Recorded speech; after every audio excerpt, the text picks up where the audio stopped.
এই যেন গাজার বুকে জায়ানবাদীদের বিমান হামলায় বিধ্বস্ত কোনো স্থাপনা। বাতাসে এখনো ভেসে বেড়াচ্ছে লাশের গন্ধ, কাটছে না শঙ্কা।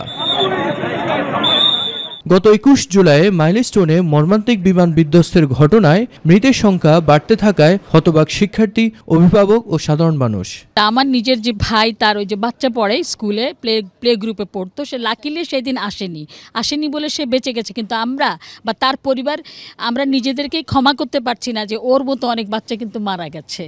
দেখে তো অনেক খারাপই লাগছে, দেখার মতন অনেক কষ্ট লাগছে। মাস্টাররা যাইয়া পরে যে গ্রিল কাটতে ও করে বার করছে, ওই ব্যথা পাইছে 2 কানে, গালে। তার মার বাচ্চা গেছে, সে বসতেছে কত কষ্ট, কেমন কষ্ট। আমরা একজন মা, আমাদেরও কষ্ট লাগতেছে। করেছেন সেদিনের মর্মান্তিক ঘটনার স্মৃতিচারণ। অন্যের স্বজন হারানোর বেদনায় স্তব্ধ এসব মানুষ।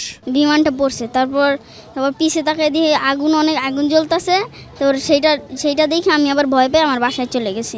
মানুষ বেশিরভাগই ট্রমাটাইজ, সব এটা কেউ নিতেই পারতেছে না। আসলে হঠাৎ করে কেউ কল্পনাই করে না যে সেদিন এই জিনিসটা হবে। এখানে অনেক স্টুডেন্ট আছে যারা ট্রমাটাইজ, এখনো ট্রমাটাইজড।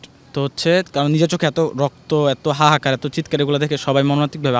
ভাইস্তা ও হচ্ছে ক্লাস 4-এ পড়ে, তো ও হালকা ব্যথা পেয়েছে, বাসায় আসে। এখন হচ্ছে আজকে ব্যাগ নিতে আসতে বলছিল, এই জন্য আসা। এদিকে রবিবার প্রতিষ্ঠানে পাঠদান চলার কথা থাকলেও শিক্ষার্থী এবং অভিভাবকদের মানসিক স্বাস্থ্যের কথা বিবেচনা করে ছুটি বাড়িয়েছে মাইলস্টোন কর্তৃপক্ষ।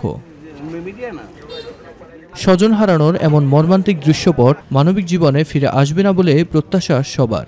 স্কুলের বাচ্চারা যেখানে তারা সবচেয়ে নিরাপদ বোধ করে, তারা আনন্দে মাতোয়ারা থাকে। আমরা দেখছি অনেকে হেলান দিয়ে স্কুলে বন্ধুদের সাথে গল্প করতেছে, 1 সেকেন্ড আগেও জানে না যে এত বড় বিপদ তাদের উপরে এসে পড়ে যাচ্ছে। আমরা সত্যি ব্যতীত, গোটা জাতি ব্যতীত।